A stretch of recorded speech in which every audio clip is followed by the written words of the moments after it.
Okay, so I did my independent study on the ritual medicine part of Navy, or if we better know it as henna.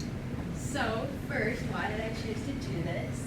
Henna has been all around in my life. It's been in weddings, in my own cabinet, at this school, and in so many more areas. And I've always loved to look at the pretty patterns, get it done, and just do it myself. And I've also wanted to just dive deeper into it because I've always known it's had a lot of cultural significance and that it's had more than just the aesthetics, but I didn't quite know the specifics, so I thought, why not research it? First, the ritual. So henna has been used symbolically and traditionally throughout different cultures, and a fun historical fact is that it was used on mummies for vitality in the afterlife. So it's used as a rite of passage in some cultures, for instance, Jewish Moroccan and Hindu Mughal, and it symbolizes fertility, wisdom, and divine protection against specifically the evil eye for brides and grooms in weddings. And is also used on hair, nails, and palms or soles for ornamentation.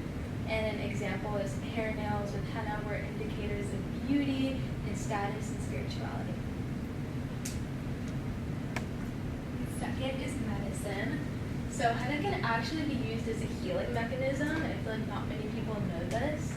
So first, it can be used for anti-inflammatory and pain relief, and it has a strong anti-inflammatory compound, which is specifically elastone and flavonoids, and it can be used for headaches and nerve pain. And second, for wound and skin healing, it has been used for burns, ulcers, and infections. And it's also been shown to accelerate tissue regeneration, collagen formation, and antibacterial effects. And a specific study, which is the study of plants and medicine called ethnopharmacology, has actually found that henna is one of the most effective healing plants. And that right there is a picture of the plant. And then next, the art. So henna is made with crushed up dried leaves, flowers, and stems of this plant, and they're crushed into a powder and then mixed with water to create paste. Obviously there's a little more like scientific to it. And this paste is used to make the intricate designs that we see, and however, different cultures have different traditional designs. Some pictures on the side. So the first one up there is a Moroccan design, and they use more geometric patterns. The second one is Indian or Arabic, and they use more dense and delicate patterns.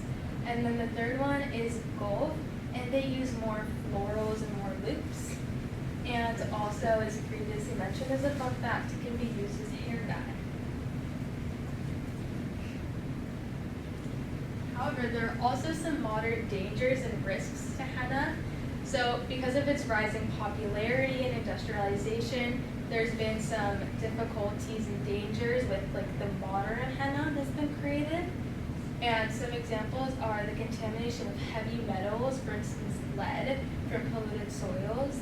And another example is black henna, which has led to allergic reactions, burns, and permanent sensitization.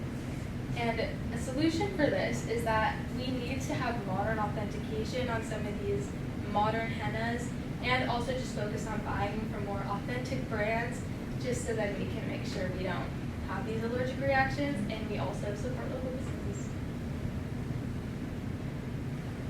And yeah, leading off of that, some of the main takeaways I want you guys to have is that henna is not just made for the aesthetic. There's so much more behind it, as we've talked about. There's so much significance, so much culture behind this tool, so I think we should appreciate it. And also, with buying henna, we shouldn't go on sites like Amazon or Temu to get it because we don't want to risk the reactions. Instead, we want to buy from local henna shops or sellers that make it themselves to, again, support local businesses, prevent the dangers, and really appreciate the culture. Yeah, thank you.